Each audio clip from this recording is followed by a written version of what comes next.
Arthur Esbag, bonsoir. Denis Oliven, bonsoir également. Bienvenue à tous les deux chez La Pérouse. Arthur, vous êtes animateur, producteur, stand-upper et désormais auteur de ce livre « J'ai perdu un bédouin dans Paris » chez Grasset. Denis Oliven, vous êtes normalien, vous avez fait Sciences Po, l'ENA, et vous avez présidé pas mal d'entreprises, la FNAC, le Nouvel Observateur, Libération, j'en oublie là. Oui, mais très bien, oublié. Et maintenant, vous êtes le PDG d'Editis, un grand groupe d'édition français. Si je vous ai invités tous les deux ensemble, c'est parce que ça fait longtemps que je voulais confronter un Ashkénaze et un Séfarade pour faire vraiment le point sur tous les horizons de la judéité contemporaine. Alors prévenez-moi quand je dirai des choses antisémites, parce que je suis goy, donc je peux être un peu maladroit, donc prévenez-moi, je vous en supplie.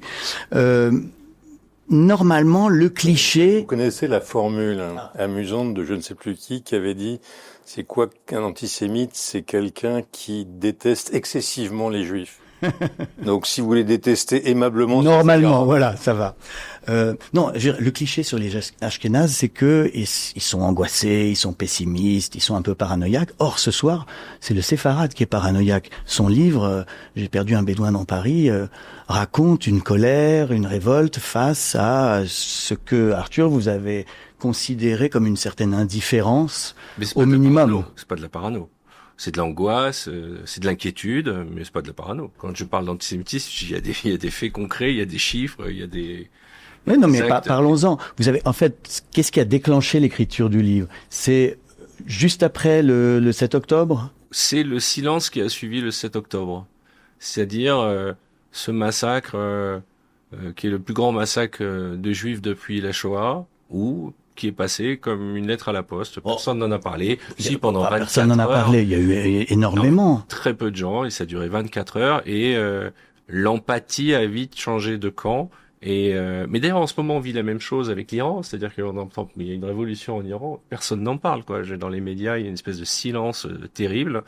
Et donc, j'ai une espèce de colère, peut-être un peu injuste, sur le moment, en me disant mais que se passe-t-il? Tous ceux pour qui on allait marcher dans la rue, tous ceux pour qui on a défilé, pour tous ceux pour qui on s'est battu, j'aurais aimé qu'ils aient ce geste, qu'ils nous prennent dans nos bras après ce malheur. Je ne dis pas qu'on n'en a pas parlé, bien entendu qu'on en a parlé, mais un événement épouvantable qui a été très vite balayé, quoi. C'est en fait la réaction du gouvernement israélien qui a été critiquée plus que le 7 mais octobre. la réaction du gouvernement israélien a eu lieu 3 semaines après le 7 octobre. Et pourtant, déjà, le 8 octobre, il y avait une montée de l'antisémitisme mondial. Le 7 octobre, il y avait un massacre en Israël. Le 8 octobre, on renforçait la sécurité devant les synagogues. Oui, et vous-même, vous êtes sous protection rapprochée depuis le lendemain du 7 octobre, depuis le 8... Quelques jours, oui. depuis que j'ai ouvert ma bouche. Et alors, qu'est-ce qu'on vous reproche? C'est justement d'avoir pris la parole en demandant à vos camarades artistes du cinéma, de la télévision... de s'exprimer davantage. Vous aviez l'impression qu'il y avait un silence de la profession. Sur ce moment-là, j'ai trouvé qu'il y avait un silence assourdissant. Et suite à ça, j'ai pris un saut d'antisémitisme, un tsunami auquel je pense que personne n'est préparé, de menaces, de choses, parce qu'en fait, j'ai juste pris la parole, parce que si vous reprenez historiquement tout ce que j'ai dit depuis 2 ans, je n'ai pris aucune position. Si vous avez lu mon livre, vous voyez que je n'ai aucune affection particulière, au contraire, pour Netanyahou, et que j'ai plutôt beaucoup d'empathie pour le peuple palestinien. Mais ouvrir sa bouche aujourd'hui, ça devient très compliqué dans un certain milieu qui est celui des réseaux sociaux. Dans ma vie de tous les jours, les gens m'insultent pas dans la rue. Oui. Alors, Denis, vous êtes dans ce livre nettement plus optimiste, puisqu'il y a cette phrase « La France est le pays le plus philosémite du monde ». Je suis pas certain qu'Arthur soit tout à fait d'accord. Non, mais parce que d'abord, je pense qu'on n'a pas le même horizon de temps, Arthur et moi. Moi, je passe du passé et lui, il peint du présent. Donc déjà, ça change un peu le scope. Ensuite, ce livre est né parce que, d'ailleurs, Arthur, pas plus que moi, jusqu'à présent, je n'avais jamais fait état du fait que je venais d'une famille juive. D'abord parce que ce judaïsme était assez lointain dans ma famille. selon une formule que j'ai retracée, c'est le judaïsme chez nous ne se demandait pas, ne se refusait pas, ne se portait pas. Donc c'est pas on avait rompu avec le judaïsme, mais c'était une dimension parmi d'autres de mon identité. Mais j'observe d'ailleurs qu'Arthur aussi. C'est exactement ce que dit Arthur. En fait, en gros, ce qui vous agace tous les deux, c'est que à cause du malheur au Moyen-Orient, on vous ramène à une religion. Oui, alors moi, ce qui m'a frappé, ce qui a frappé Arthur, et très légitimement, c'est la montée de l'antisémitisme. Moi, ce qui m'a frappé, c'est l'ignorance complète, enfin très grande, qui va de pair, dans laquelle sont les Français, y compris juifs d'ailleurs, sur l'incroyable histoire qui réunit la France et les Juifs. Incroyable par son ancienneté. Il y a des Juifs sur le sol de France depuis le 1er siècle de notre ère et continuellement, depuis 2000 ans. Il y a des Juifs en France depuis 2000 ans continuellement. Et d'autre part, par l'incroyable union, harmonie, noces. C'est pour ça que je dis le pays le plus philosémite du monde.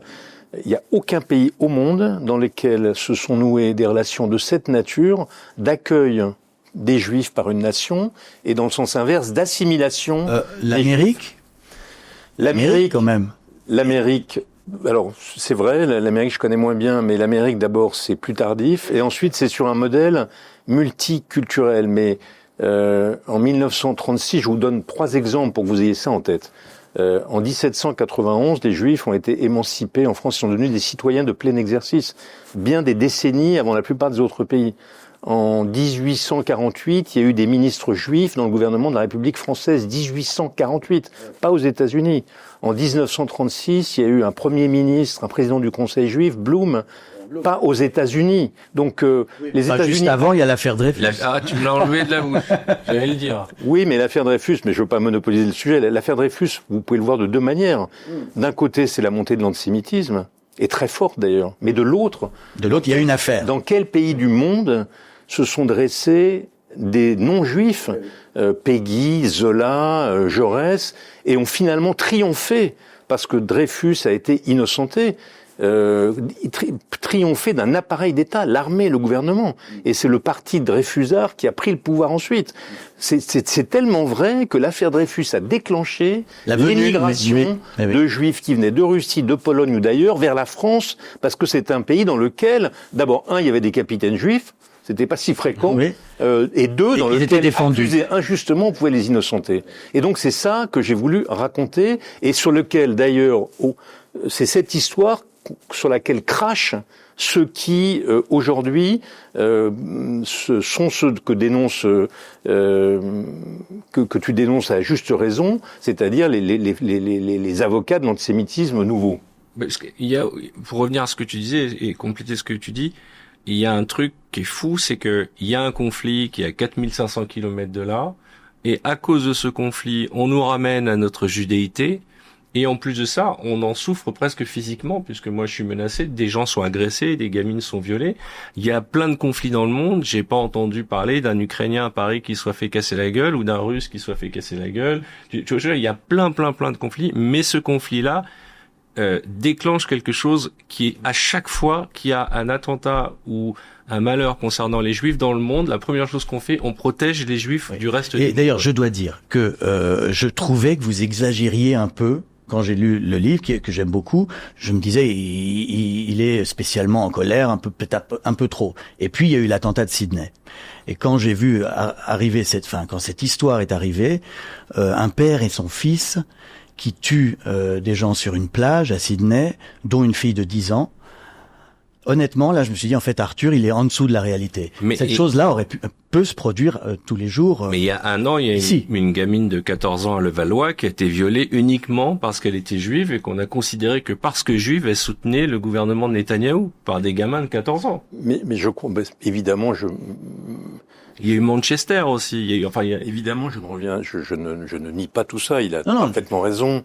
Arthur a parfaitement raison de le dire, et ça n'a pas commencé le 7 octobre. Il y a eu 11 juifs assassinés en France depuis l'épouvantable torture d'Halimi, depuis une quinzaine d'années, disons. Ça n'avait pas existé jusqu'alors, et ça n'existe pas dans beaucoup de pays. Alors comment est-ce que c'est compatible avec ce que je dis moi? Mais je vais le dire, parce que vous pouvez le lire. J'ai entouré le paragraphe où vous justifiez votre pensée, mon cher. Qu'est-ce que j'écris? Voilà une émission qui est préparée. C'est la raison pour laquelle ce dictionnaire s'arrête en 1945, ou plus exactement au personnage né dans les années 30. Après, c'est une autre histoire. Peut-être cet ouvrage sera-t-il un tombeau pour un franco-judaïsme défunt. Si le sentiment m'incline à l'exclure, la raison me le fait craindre. Au moins aurais-je chanté son requiem, ou plutôt son kaddish. Nous nous sommes tant aimés. Donc, en fait, vous êtes d'accord avec Arthur? Oui, non, parce que je pense, oui, bien sûr, ça a changé le franco-judaïsme tel que j'en fais le récit et dont nous sommes, Arthur et moi, les enfants. On est, nous, absolument les enfants de ce franco-judaïsme. Il a changé, mais pas seulement à cause des Juifs ou du Proche-Orient. Il a changé parce que la société française exalte les différences. Le monde du franco-judaïsme dont nous sommes les enfants, c'est le monde du droit à l'indifférence. Vous êtes juif, c'est votre affaire privée. Dans la sphère publique, vous êtes comme tout le monde. Vous êtes d'abord français. Vous êtes français, et vous êtes avant tout et simplement français, comme dit Marc Bloch.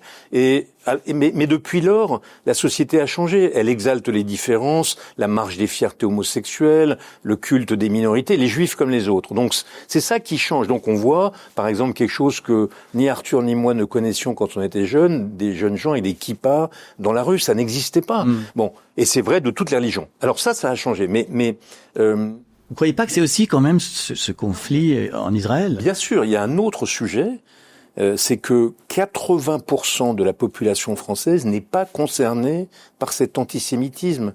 Je veux dire, les Français ne sont pas antisémites. Et si les enquêtes d'opinion montrent que le sentiment, le préjugé antisémite, en revanche, il y a un petit secteur de l'opinion extrêmement localisé, très voyant, très visible, très vocal, comme on dit en anglais, capable de passage à l'acte extrêmement violent.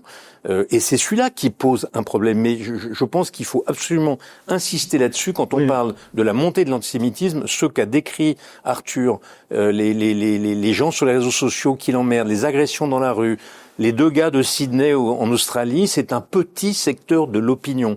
Donc il faut le combattre, comme on l'a fait au moment de l'affaire Dreyfus, mais ça n'est pas la France. Alors, d'abord, la France a un devoir d'exemple parce que c'est la première communauté juive d'Europe. Il y a 450 000 juifs, on n'a pas les chiffres exacts. Mais le sondage qui dit, et qui est sorti, qui nous a tous choqués, que près de 20% des Français soutiennent les actions du Hamas, ça reste une minorité, mais ça fait 14 millions de personnes. Ça, c'est angoissant pour moi. C'est ce slogan Globalize Intifada. Voilà, from the river to the sea, tous ces à l'origine de l'attentat de Sydney. Il y avait des pancartes. Oui, mais ensuite, je suis d'accord, mais c'est qui ces 20%? Parce que quand tu discutes avec eux, je veux dire, moi, quand j'avais 17 ans, je pensais que les Américains commettaient un génocide du Vietnam. Donc il y a une part d'ignorance. Et puis il y a un foyer très très dur. Il y a des gens, et je les connais, j'en ai rencontré, des copains de mes enfants, qui sont, comment dirais-je, submergés par l'émotion, à certains égards très légitimes, des drames qui se passent au Proche-Orient, d'une guerre qui est très très dure à voir. Donc ceux-là, ils ont un mouvement d'émotion et de solidarité. Quand tu dis solidarité avec le Hamas, je crois pas que c'est ça qu'ils veulent dire. Pour une partie d'entre eux, c'est solidaire avec les victimes de cette guerre. Et puis il y a un noyau incandescent de gens. Ceux-là sont coupables. Ils savent. Ils sont pas ignorants. Ils sont pas mus par l'émotion. Ils ont un projet politique. Ils sont antisémites. Ils détestent les Juifs et ils ont décidé de s'en occuper. Et c'est cela le problème. Oui. Passionnément antisémite. Passionnément antisémite. Passionnément antisémite. Si je peux poser la question autrement, Arthur, il dit dans son livre qu'il a senti un changement d'attitude après le 7 octobre. Il a été obligé de prendre des gardes du corps. Il a reçu des menaces de mort, etc. Vous, Denis Oliven, on se tutoie, on se vous voit, je sais pas. Est-ce que vous avez senti un changement d'attitude après le 7 octobre? Mais d'abord, j'ai pas du tout la popularité d'Arthur. Moi, je suis inconnu au bataillon. Deuxièmement, je me suis pas prononcé publiquement, sauf tardivement, sur la guerre à Gaza avec Finkielkraut et Horviller pour dénoncer la disproportion de cette guerre. Je ne porte pas un nom juif parce que mon père, qui venait d'Allemagne, qui a été sauvé par la France, sauvé par des Français, s'il n'y avait pas eu des Français pour sauver mon père, un médecin catholique qui l'a caché, je serais pas là pour vous parler. Donc mon père a souhaité enlever la partie allemande de son nom pour avoir un nom bien français. C'était Olivenstein. Voilà. Donc moi je suis pas reconnaissable. Donc je peux pas, j'ai pas du tout la notoriété ni la notoriété comme juif d'Arthur. Non seulement j'ai pas senti ça, mais moi j'ai senti l'inverse. J'ai senti des copains chrétiens, cathos, et d'ailleurs je l'ai vu aussi à l'occasion du livre. Je sais pas si toi, Arthur. Moi j'ai eu ce mouvement de balancier depuis la sortie du livre. Des gens les gens m'arrêtent dans la rue pour me dire, d'abord je n'avais pas mesuré l'état d'apnée et de sidération dans lequel la communauté juive était. Et je n'avais pas mesuré aussi cette montée de l'antisémitisme que vous décrivez. Donc ça a été... J'ai reçu, moi, des mails où j'ai rencontré, par exemple, à la foire de Brive, il n'y a pas un juif à Brive depuis de nombreuses décennies, et donc j'ai signé des livres avec des gens qui sont chrétiens ou d'origine chrétienne, et dont l'empathie, qui vraiment s'inscrivait dans cette tradition française, et qui disait, mais nous, on réprouve absolument... On n'est pas d'accord. Brive, c'est dans le sud-ouest, ça compte pas. C'est là qu'il y a les gens bien, évidemment. Il y a pas que les juifs qui cultivent leur particularisme, je vois. Et aujourd'hui, l'antisémitisme, il est pas dans la rue, il est dans les manifs, mais il est surtout dans les algorithmes des réseaux sociaux. Et il y a un sondage, moi, qui m'a perturbé, c'est quand il y a eu l'élection de Mandani aux États-Unis, 85% des jeunes votaient pour lui. Et sur ces 85%, 90% ne lisaient pas les journaux ou ne s'informaient pas autrement que sur les réseaux sociaux. Quand on sait que sur les réseaux sociaux, il y a plus d'un tiers de fake news, on s'aperçoit qu'il y a toute une génération qui est livrée à une émotion de l'algorithme. Par exemple, et c'est légitime, vous voyez une image d'un enfant palestinien sous les décombres, ça vous bouleverse, vous restez 5 secondes de plus sur l'image, l'algorithme va nourrir d'images et donc on est passé à une espèce de... L'émotion prend le dessus sur la raison, et on ne peut pas lutter contre ça. Mais c'est comme ça d'ailleurs que c'est ce levier qu'utilisent ceux dont l'antisémitisme est manipulateur, enfin ceux qui sont passionnément antisémites et qui ont un projet politique. C'est l'équation suivante. Tout juif est comptable de ce qui se passe en Israël. Exactement. Tout Israël est comptable de son gouvernement, alors que la moitié d'Israël est dans la rue contre le gouvernement. Manifeste contre Netanyahou. Et tout ce gouvernement est à l'image des deux fascistes racistes, ou les trois, qui sont en son sein, Ben Zvir et donc l'équation, c'est tout juif est génocidaire. Et à partir de là, on est dans une situation qui est très dangereuse, dans laquelle l'antisémitisme est un antisémitisme vertueux, moral. Parce que si je vire des enfants qui chantent hébreu dans un avion, si j'interdis à une universitaire comme Eva Illouz, qui est pourtant violemment anti-Netanyahou, de participer à un colloque, si j'interdis à un chef d'orchestre qui s'est prononcé contre la guerre à Gaza de diriger un orchestre, je suis dans le camp du bien, puisque ce sont des génocidaires. Donc le vieil antisémitisme, le peuple déicide, l'antisémitisme chrétien, ou le juif roi de l'argent, l'antisémitisme socialiste du 19e, pire encore l'antisémitisme hitlérien, le juif, peuple, race inférieure, a disparu, et est arrivé un nouvel antisémitisme, le juif, peuple génocidaire. Et c'est ce truc-là... Ah, mais c'est déjà ce mot génocide, déjà, parce qu'il y a c'est une guerre terrible, affreuse, il y a des morts, alors elle est finie, mais c'est terrible. Mais il n'y a pas de génocide. Alors, je donne la définition du mot génocide, déjà. La définition, c'est anéantir un groupe national, ethnique, racial ou religieux, et c'est un crime contre l'humanité. Non, là, on est dans un cas de guerre asymétrique, de guérilla urbaine, où il y a beaucoup de morts et de blessés. En fait, la raison pour laquelle... pas un projet... Quoi qu'on pense de cette guerre, et moi, une fois encore... Je le dis d'autant plus calmement que j'ai signé des textes publics pour la dénoncer. Ça n'est pas un génocide parce que le génocide, juridiquement, a été fabriqué d'abord pour qu'il soit extrêmement restreint. Il y a eu 4 cas de génocide reconnus juridiquement depuis le début de la guerre. La Shoah, les Arméniens, le Cambodge, et les Tutsis. Pas le Cambodge. Le Rwanda et un tout petit cas à Srebrenica en Yougoslavie. Mais il y a des dizaines de guerres qui ont fait des milliers de victimes et qui n'ont pas été considérées comme génocide. Pourquoi ? Parce que le génocide, il faut qu'il y ait 2 éléments. Il faut qu'il y ait la volonté d'exterminer un groupe humain, pas forcément la réalisation, mais la volonté, et l'intention de le faire. Donc il faut des faits, et il faut l'intention, c'est-à-dire qu'il y ait une décision. Or, tout montre, même les gens qui sont les plus hostiles à la conduite de la guerre par le gouvernement israélien, considèrent que tout montre qu'ils n'ont pas eu l'intention, sinon s'ils avaient eu l'intention, ils l'auraient fait d'ailleurs. C'est pas simplement qu'il y a 60 000 morts ou 70 000 morts pour 2 millions de Palestiniens à Gaza. C'est pas, alors que les Tutsis, c'est 60%, les Juifs, c'est 65%. Donc c'est pas tellement simplement la question de la mathématique de la proportion, c'est quelle était l'intention. L'intention du gouvernement était d'en finir avec les terroristes. Mais ils ont appliqué une doctrine qu'ils ont d'ailleurs théorisée, qui est la guerre disproportionnée, dans lequel, donc sur le plan du droit international, on peut parfaitement condamner cette guerre.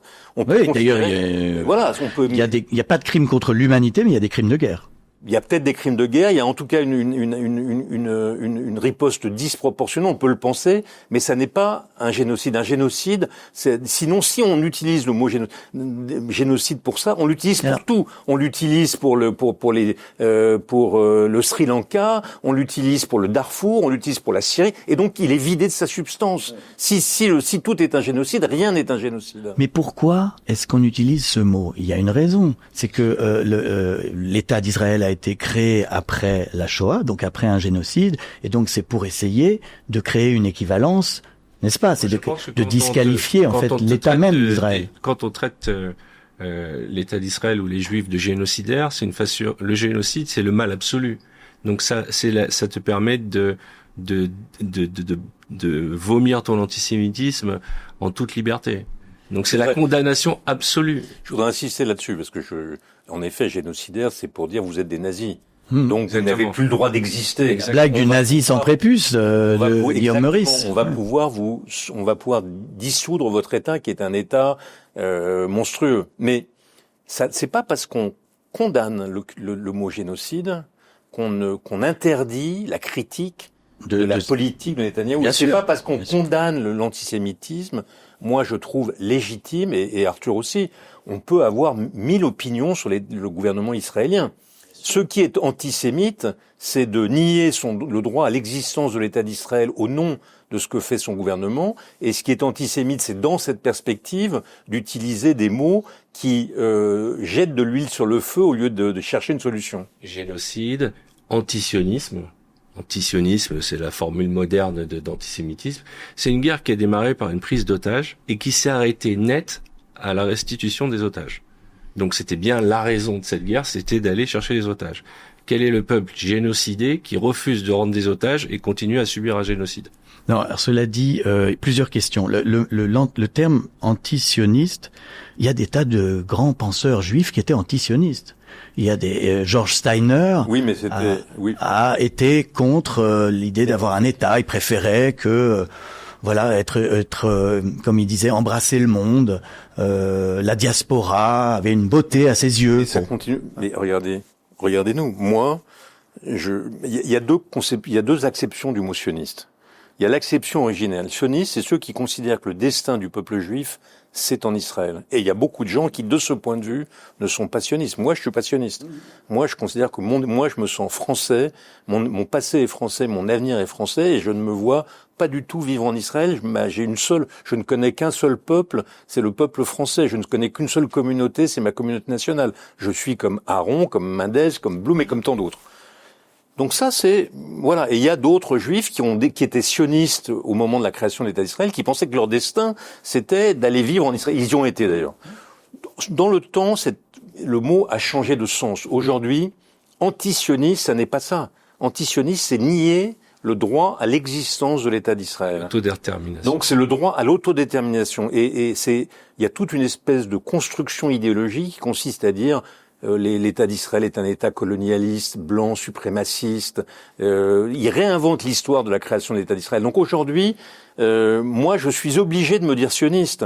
Non pas parce que je considère que mon destin est en Israël, mais parce que je considère que le mot sioniste veut dire reconnaître le droit à l'existence de l'État d'Israël. Et je reconnais, quoique 100% français et n'ayant pas d'autre destin national que la France, je reconnais et je défends absolument, inconditionnellement le droit à l'existence de l'État d'Israël.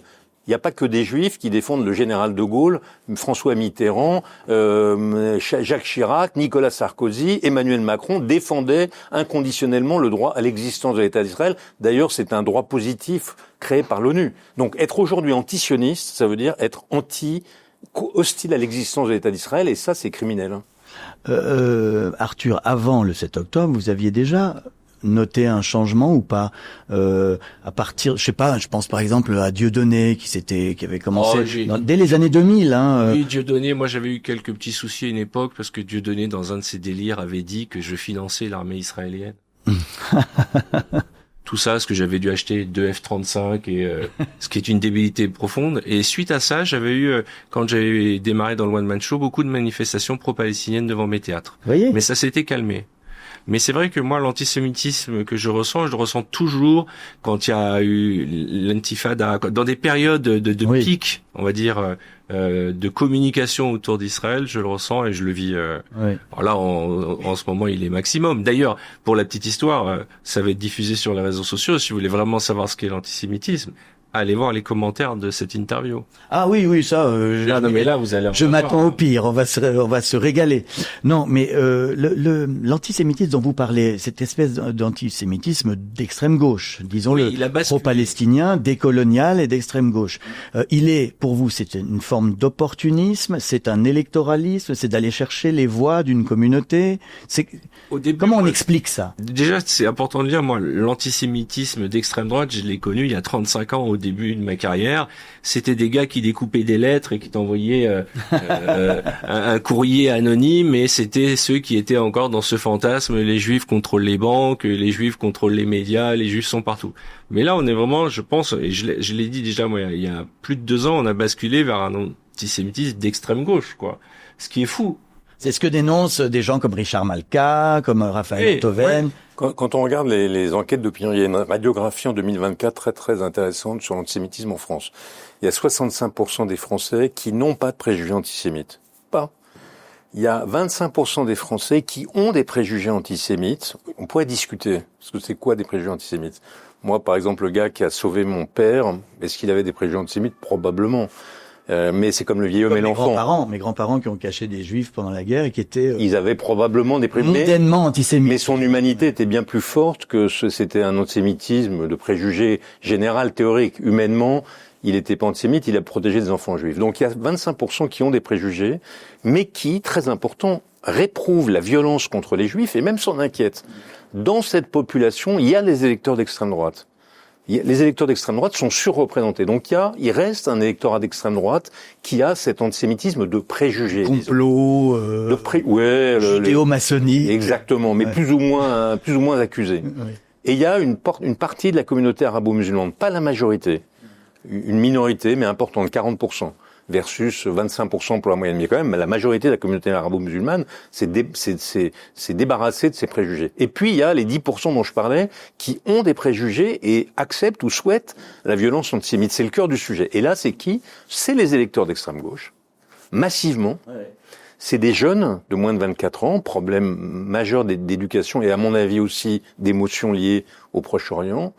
Et c'est une partie, 16% versus 10% pour la moyenne de la communauté arabo-musulmane. Donc, l'antisémitisme d'action, l'antisémitisme violent, c'est peu de gens et c'est en effet, malheureusement, aujourd'hui, principalement l'extrême gauche. Et je pense que Mais c'est un calcul. C'est un calcul démagogique. Il y a deux choses. Il y a un calcul démagogique, probablement, mais il y a aussi une évolution idéologique de l'extrême gauche. C'est que la gauche est devenue elle-même, au moment de l'affaire Dreyfus, en rompant avec l'antisémitisme. Elle est devenue la principale avocate de la lutte contre l'antisémitisme. Et au cours des 20 ou 30 dernières années, progressivement, la gauche de la gauche s'est modifiée intellectuellement. Elle a substitué l'opprimé racisé, comme ils disent, au prolétaire exploité. Et à travers cette évolution, elle en est venue à épouser une forme d'antisémitisme des militants du tiers-monde, notamment des militants palestiniens. Donc il y a deux choses. Il y a une évolution idéologique profonde. L'extrême gauche réinvente la race, c'est un truc dingue, mais c'est comme ça. Et un calcul électoral sans doute. Mais en tout cas, au moins on sait que y a un combat politique à mener, un cordon sanitaire à créer contre les gens qui... Parce que avoir des préjugés antisémites quand vous n'êtes pas élu de la République, c'est emmerdant. Mais quand vous êtes un élu de la République, un chef de parti, ça veut dire que vous donnez accès sur la scène publique, dans le débat acceptable de ce thème. Donc vous êtes terriblement coupable. Oui. Donc ceux qui ont des préjugés, il faut les éduquer. Mais ceux qui rendre ces préjugés licites sciemment, ceux-là, il faut les combattre. Alors, je veux revenir sur le livre d'Arthur parce que c'est un geste fort, un témoignage courageux de sa part, je trouve, notamment au début, quand vous racontez votre malaise en tant qu'animateur d'une émission assez légère et marrante qui s'appelle Vendredi, tout est permis. Et il y a cette scène où, c'est quelques jours après le 7 octobre, vous devez faire le rigolo et vous avez du mal. Alors, est-ce que ça vous ennuie de lire le passage comme j'ai tout à l'heure Denis a lu un morceau. Je maquille mon chaos, je me fabrique un sourire, pas pour faire rire, pas pour ne pas m'écrouler. Devant les caméras, devant un public venu pour me voir et qui attend de moi que je fasse le show, tout sonne faux. Comment faire rire quand j'ai envie de hurler? Comment improviser? Lancer un jeu futile alors que les enfants sont otages dans les tunnels à Gaza. Je n'ai pas dormi depuis 4 jours, je tremble, je suis à 2 doigts de renoncer. Et puis j'y vais, par habitude, par instinct, parce que j'ai fait ça toute ma vie, parce que je sais comment sauver les apparences même quand tout va mal. Alors on enchaîne les tournages, 6 émissions d'affilée, un marathon absurde au milieu de mon effondrement. Et les artistes, ils comprennent, ou du moins c'est ce que j'imagine, ils voient bien que quelque chose cloche, ils ne posent pas de questions, ils agissent avec pudeur. Dès que je flanche, ils prennent le relais, ils me portent à bout de bras, ils me sauvent ce jour-là. Et ils sauvent l'émission aussi, je ne les remercierai jamais assez. Je vois défiler 36 invités en une journée, 36, et à la fin du tournage, je suis incapable de citer un seul nom, blackout total, je ne suis plus un animateur, je ne suis même plus un homme, juste une machine, un professionnel cassé, qui tient debout par réflexe, par loyauté, par devoir, un bouffon qui fait semblant de rire, pendant que de l'autre côté de la mer, le monde s'écroule. Ça, je dois dire, c'est là où vous m'avez le plus surpris, parce que on peut s'attendre à tout, mais que je crois que c'est jamais arrivé qu'un animateur de télévision dise, voilà, c'est... Et à un moment, j'arrivais plus à faire mon métier. Et ce passage est bouleversant. Et puis, comment avez-vous eu le courage ou l'envie simplement de vous confier là-dessus? Alors, d'abord, je tourne 48 heures après le 7 octobre. Et moi, j'ai de la famille en Israël. Et il y a vous savez, quand il y a 400 000 Français et 7 millions de Juifs en Israël, il n'y a pas un Juif en France qui ne connaît pas quelqu'un qui, de près ou de loin, n'a pas été touché par ce qui se passait. Moi, j'ai été touché, comme mes amis, comme mes proches, comme mes voisins, comme mes cousins. Et donc, j'étais dans un état de sidération qui disait que je ne voyais pas comment j'allais pouvoir être drôle alors qu'au fond de moi, j'étais brisé, alors que je venais de passer 48 heures assis devant un canapé à scroller devant les chaînes info. Et c'est ma femme, quelque part, qui m'a sauvé, qui m'a poussé à y aller, un peu comme on dirait à quelqu'un, tu tombes du cheval, remonte tout de suite, sinon tu n'iras plus. Et peut-être parce que j'ai 30 ans de télévision, qu'il y a une espèce d'automatisme qui s'est mis en place. Et ce qui m'a plus surpris, c'est pas d'avoir fait cette émission, c'est 6 émissions, parce que c'est 6 émissions, ça fait 36 mon record invités. Ici, c'est 5 invités en une journée, et déjà j'étais crevé. Hein. Là, on alors, en a. 6, oui, mais on est organisé. Et ce qui m'a le plus bouleversé, c'est que je suis dans la voiture, on est sur le périphérique, on rentre à la maison, et je ne me souviens de rien. Je ne me souviens même pas des artistes que j'ai reçus.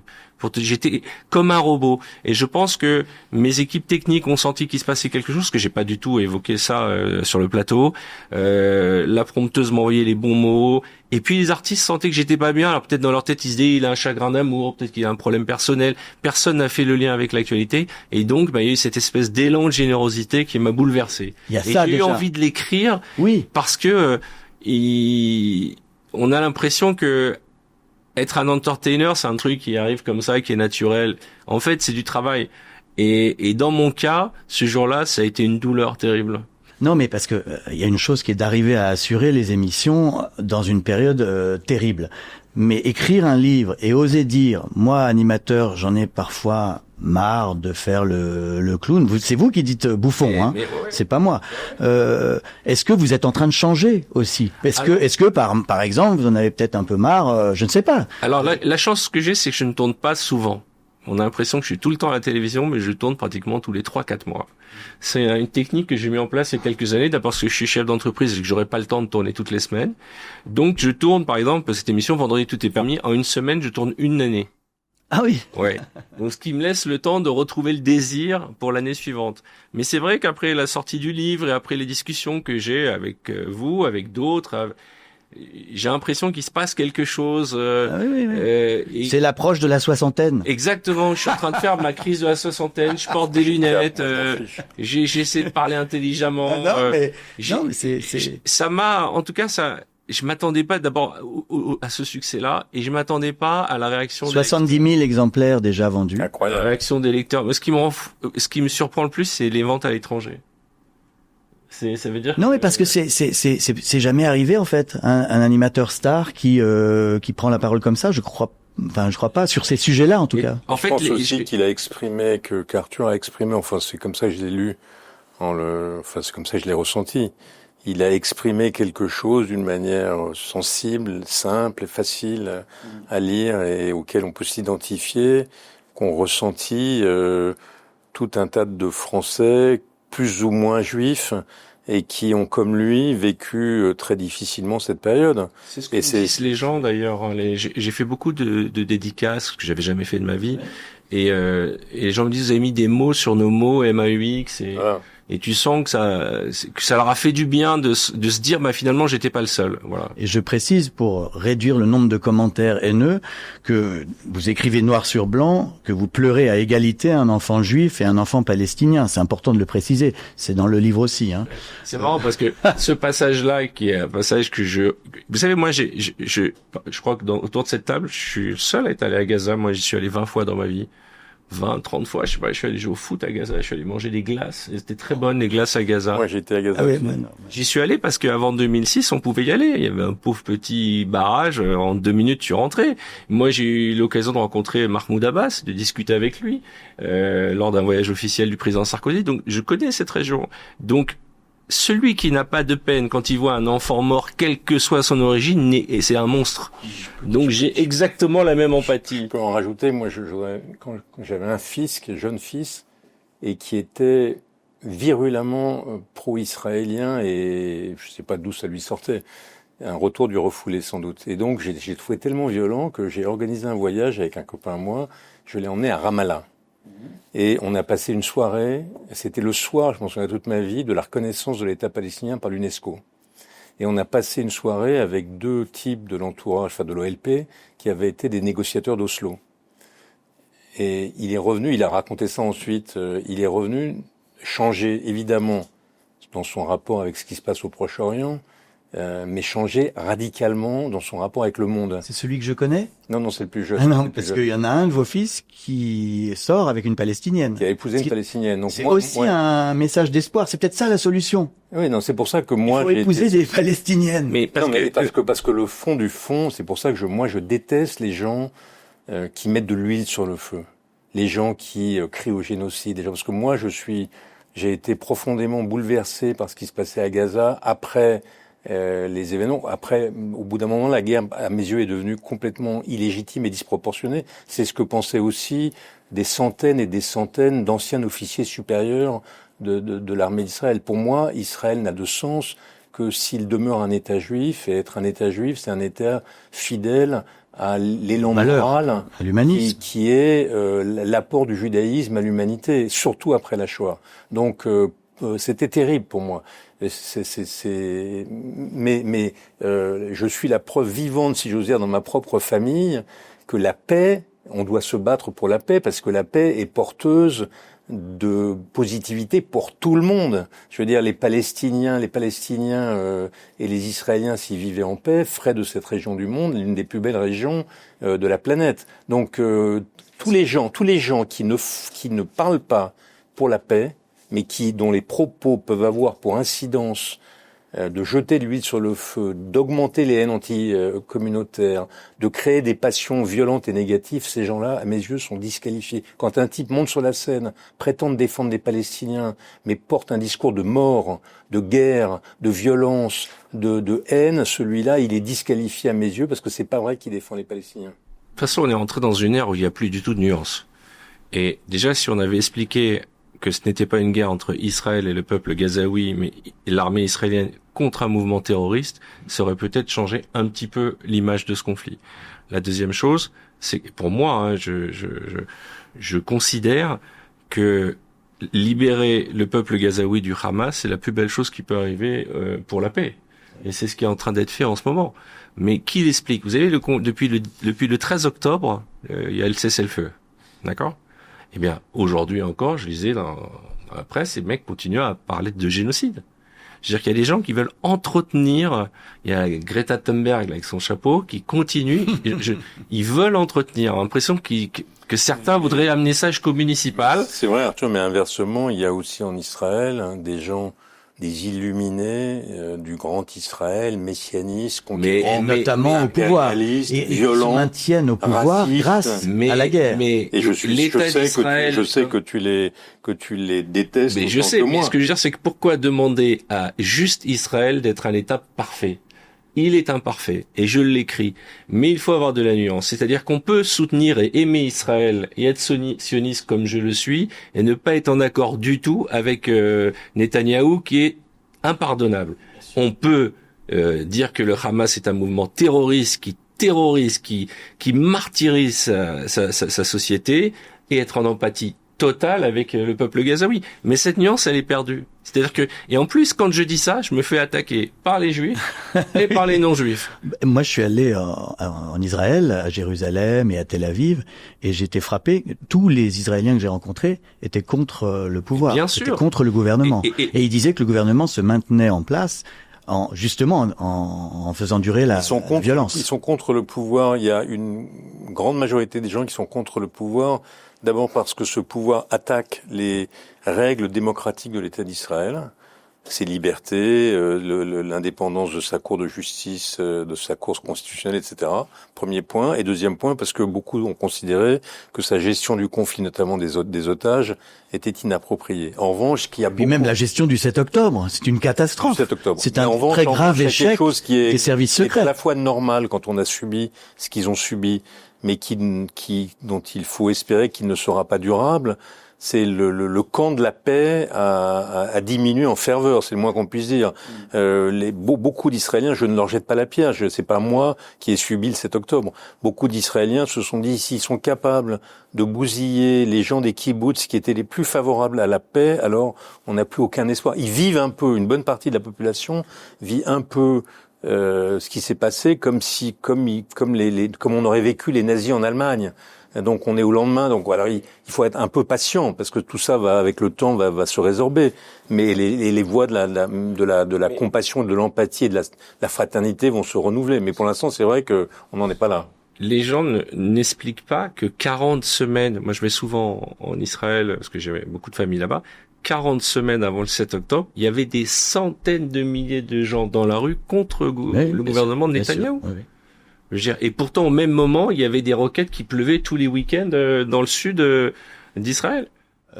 Juste quand même un mot, c'est un dictionnaire amoureux des Juifs de France avec énormément d'entrées sur des figures importantes. Alors, bien sûr Léon Blum, mais il y a des choses plus originales. C'est par exemple, je ne savais pas que Montaigne était juif. Vous m'avez appris ça. Il était à moitié juif. En fait, dans ce dictionnaire, il y a 114 entrées sur 2000 ans d'histoire dans lesquelles il y a des Juifs.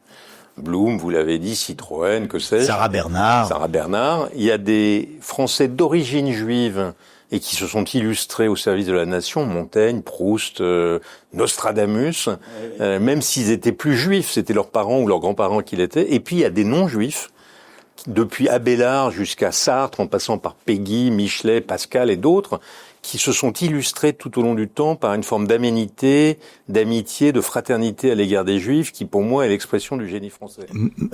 Sur De Gaulle, il y a une entrée un peu longue, parce qu'il y a cette phrase qu'on lui reproche sur le peuple d'élite sûr de lui et dominateur, et en même temps, évidemment, c'est le vainqueur, c'est l'homme du 18 juin, donc... C'est beaucoup plus que ça, c'est qu'il venait d'une famille maurassienne, d'extrême droite. Sa famille n'était pas anti-dreyfusarde, ce qui déjà est à soi seul un miracle. Et lui a toujours été, dans toute sa vie concrète, d'une égalité d'humeur à l'égard des juifs et des non-juifs. Il a été lié à des juifs avant la guerre, à Londres. La fameuse formule qu'on lui prête, j'attendais la France des cathédrales et j'ai eu celle des synagogues. Beaucoup de juifs autour de lui. Après la guerre, René Cassin et tant d'autres, Schumann, enfin bref. Donc il a été aussi le défenseur d'Israël dès le départ, l'ami de Ben Gourion, dont il a dit qu'il était le fondateur d'Israël, dont il était le plus grands chefs, hommes d'État du XXe siècle. C'est pas rien de la part de Gaulle. Mais il a eu un désaccord très fort avec Israël au moment de 67. À certains égards prophétique d'ailleurs. Oui. Parce qu'il a dit que l'occupation des territoires serait un poison dans le sang d'Israël. Et c'est pas complètement faux. Et il a eu cette phrase malheureuse, le peuple sûr de lui est dominateur, mais à mon sens, et j'essaie de le montrer, il était nationaliste de Gaulle. Et donc pour lui, peuple sûr, si on avait dit les Français, peuple d'élite sûr de lui et dominateur, il aurait trouvé ça positif et pas négatif. Lui, il aimait pas les peuples à genoux. Il aimait les peuples debout. Donc j'essaie de réhabiliter De Gaulle et les Juifs. Et puis il y a beaucoup de citations très truculentes, bien sûr, parce qu'il y a l'humour juif est le meilleur du monde. Et donc vous parlez de Tristan Bernard. Tristan Bernard disait nous sommes le peuple élu mais en ballottage. Exactement. Je trouve ça excellent. Tristan Bernard fourmi de bons mots. Oui. Le questionnaire de Becbédé, très important. Alors vous répondez à tour de rôle brièvement, s'il vous plaît. Pourquoi un jeune devrait-il lire votre livre, Arthur, plutôt que de scroller sur TikTok ? Parce que ça va lui permettre de se concentrer plus longtemps que 15 secondes déjà, qui va avoir des mots qui lui permettront de fabriquer des images et surtout qu'il ne sera pas inféodé à un algorithme. Voilà. Et il pourra se faire sa propre opinion et son libre arbitre, hein. Mais voilà. Moi, c'est pour se distraire des choses sérieuses qu'il dit toute la journée avec des choses un peu superficielles, se reposer les neurones et se détendre les doigts. Que savez-vous faire, Denis, que ne sait pas faire ChatGPT ? Changer les couches de mes petits-enfants. Ah oui, c'est vrai, il n'y a pas encore un robot capable, c'est compliqué. Il y a encore une utilité très importante. Même pour un humain, c'est assez dur. Arthur, que savez-vous faire que ne sait pas faire ChatGPT ? Convaincre ma fille de se coucher à l'heure parce qu'elle école le lendemain. Vous n'avez jamais eu peur en écrivant votre livre qu'il ne serve à rien ? Je me suis jamais posé la question. Il a servi à quelque chose, c'est que, en tout cas, moi, il n'y a pas eu de vertu thérapeutique, mais j'ai eu besoin de l'écrire. Donc, il a déjà servi à ça. Et la peur que j'ai eue, c'est est-ce que les gens vont le lire ou pas, et qu'est-ce que les gens vont en penser ? Parce que j'ai toujours le complexe, tu sais, de l'autodidacte. En plus, arrivé chez Grasset, c'était la panique générale, la couverture jaune. D'excellents écrivains. J'étais très anxieux de l'accueil de ce livre. Et finalement, vous êtes comblé. Incroyable. Oui. Au-delà c'est-à-dire que j'ai eu une meilleure presse après un livre que après 30 ans de télévision. C'est fou. Ben voilà. Voilà, donc il est temps que j'arrête la télévision et que je continue à écrire des livres. Ça prouve, by the way, que c'est moi qui ai raison d'être optimiste. Ça veut dire que même quand on écrit ce qu'écrit Arthur, on peut être bien accueilli. On doit être bien accueilli en France. Non, mais ce qui est bizarre, c'est un ashkénaze optimiste. C'est un oxymoron, ça. Franchement. Il y a un truc qui va pas. Il va falloir faire un test d'ADN. Et vous, alors, est-ce que vous pensez que votre livre sert à quelque chose ? En tout cas, j'avais la trouille bleue qui ne servait à rien parce que je l'ai vraiment écrit pour qu'il serve. Moi, c'est vraiment un livre qui est fait pour combattre l'ignorance dont je pense qu'elle est la mère de la méchanceté. Donc, j'espère qu'il est utile. Je ne l'ai fait que pour ça. Et il est passionnant. Moi, je l'ai pas terminé, mais il est passionnant. On apprend plein de trucs. Avez-vous déjà écrit en état d'ivresse, tous les deux ? Moi, très certainement, mais ma cuite était telle que je m'en souviens plus. Alors moi, malheureusement, non, je bois pas d'alcool. Mais il faut que j'essaye. Si tu veux, on fait une soirée ensemble, il faut que j'essaye pour la suite. Non, je suis pas sûr parce que vous allez peut-être devenir encore plus paranoïaque et angoissé. Fantasmez-vous sur J.D. Salinger, écrivain juif, qui n'a jamais donné d'interview de sa vie. Moi, je suis patron de presse, donc je condamne Salinger. Oui. Il faut que c'est honteux. Oui. Mort à Salinger. On a besoin Il faut des interviews un max. Non, mais arriver tout en haut de la chaîne alimentaire et pas faire d'interview, je sais pas si nos égos le supporteraient. Un roman ou un livre doit-il réparer le monde ? Je pense que tout roman, que l'existence même d'un roman, quand c'est un grand roman, répare le monde, parce qu'il est votre meilleur ami, parce qu'il vous ouvre un horizon nouveau. On parle des grands romans de la littérature. Oui, mais ils peuvent être très très cruels, dire des choses épouvantables. Mais la cruauté, si elle vous Je sais pas, moi, prenons un livre terrible, Voyage au bout de la nuit. Pas terrible à cause de l'antisémitisme, mais terrible à cause de ce qu'il raconte, du drame de la guerre.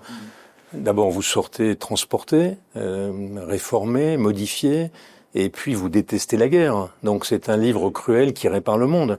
Non, je crois qu'un grand livre, ça pourrait même être la définition d'un grand livre. Un grand livre répare le monde. Et déjà, il commence par réparer son lecteur. Alors, je sais pas s'il doit réparer le monde, mais il peut réparer le monde. Ça, c'est certain. Et moi, il y a beaucoup de livres qui m'ont bouleversé, comme tu le dis, et qui m'ont fait changer ma vision du monde. Pour le reste, je suis d'accord avec Monsieur Oliven. Êtes-vous des ouin-ouin, l'un et l'autre? Ah non, certainement pas. Never complain, never explain. Et alors, c'est fou parce que c'est le truc antisémite Oui. de base. Ah bah moi, je savais qu'il y aurait un dérapage à un moment. Si tu verras, les Juifs, ils passent leur temps, ça pleurniche, Ah bah oui. ouin-ouin. Ah bah je pense qu'on va en avoir du ouin-ouin. Alors je peux te décrire ce que tu vas voir. Tu vas voir du ouin-ouin. Tu vas voir parce que ils ont les antisémites des réseaux sociaux, ils sont capés, hein. Donc tu as beaucoup d'émojis. Donc tu as emoji vomi. Tu vas avoir beaucoup d'émojis vomi et beaucoup d'émojis crottes. Ah oui, je sais ce que je dis. Et les mecs super intelligents vont dire Arthur le tripoteur, ça c'est le nouveau truc qu'a lancé Émeric Caron, et que je tripote les femmes. Et donc tu vois, je peux te faire une prédiction de ce que tu vas avoir. Mais il faut bloquer ces commentaires. Consacrer une entrée dans le dictionnaire aux Juifs dans la résistance, parce qu'il y a cette image comme ça que les Juifs se seraient laissés envoyer à l'abattoir sans réagir. Et quand on regarde, en fait, et je le raconte, le poids des Juifs dans la résistance, communiste, non communiste, autour de De Gaulle, en fait, il y a deux catégories qui étaient surreprésentées dans la résistance intérieure et extérieure, en dehors des ouvriers communistes, les aristocrates français maurassiens par patriotisme et les Juifs. Donc l'idée Romain Gary. Romain Gary, donc l'idée des Juifs ouin-ouin, c'est une blague. Et d'ailleurs, je m'amuse parce que d'un côté, on dit les Juifs sont ouin-ouin, et de l'autre, on leur reproche en Israël d'écraser de leur puissance militaire et de leur violence le monde entier. Et d'ailleurs, choisir. Si on ramène ce que tu dis au 7 octobre, jamais les communautés juives mondiales ne se sont autant soudées et ils n'ont rien lâché. Il n'y a pas eu un jour où vous avez pris votre voiture dans Paris où il n'y avait pas des affiches des otages. Il n'y a pas eu un jour où quand elles étaient arrachées, qu'il pleuve, qu'il vente, qu'il neige, qu'ils ne les avaient pas recollées. Au contraire, je crois que c'est dans l'ADN du juif, c'est de jamais rien lâcher. Ça fait 3000 ans que ça dure. On a commencé avec les Byzantins, les Romains, les Égyptiens, les nazis. Et Jésus, n'oublions pas le principal. Oui, mais Jésus est Jésus juif. Christus. Là maintenant, Jésus est palestinien. J'ai vu ça la semaine dernière. Mais il est les deux. Je sais plus ce que je voulais dire du coup. Quel est le meilleur écrivain français vivant? En dehors de Becbédé? C'est le principal, bien sûr. Moi, je dirais Houellebecq. Ah, comme moi. Et Modiano. Ouais. Moi, j'ai Houellebecq et Becbédé. Oh, le Fayot. Oh, j'adore. Bon, on va conclure. Moi, ma conclusion, c'est que finalement, le 7 octobre a transformé les séfarades en ashkénazes. Réfléchissez à ça. C'est-à-dire maintenant les séfarades sont aussi inquiets que les ashkénazes. Tu sais qu'il y a un passage dans mon livre où j'appelle un copain à moi qui est juif tunisien et on se pose la question, est-ce qu'on n'est pas en train de devenir ashkénaze? Parce qu'on était tellement pessimistes ce jour-là et je raconte avec humour, je crois, ce moment, mais finalement non. Mais moi je dirais que il faut proscrire l'article défini. Les Juifs, oui, les Séfarades, les Ashkénazes, les généralités, les hommes, les femmes. On est français d'abord. D'abord, on est français, avant tout et simplement français, comme disait Marc Bloch, qui va rentrer au Panthéon, pas mal pour un pays qu'on accuse d'être antisémite.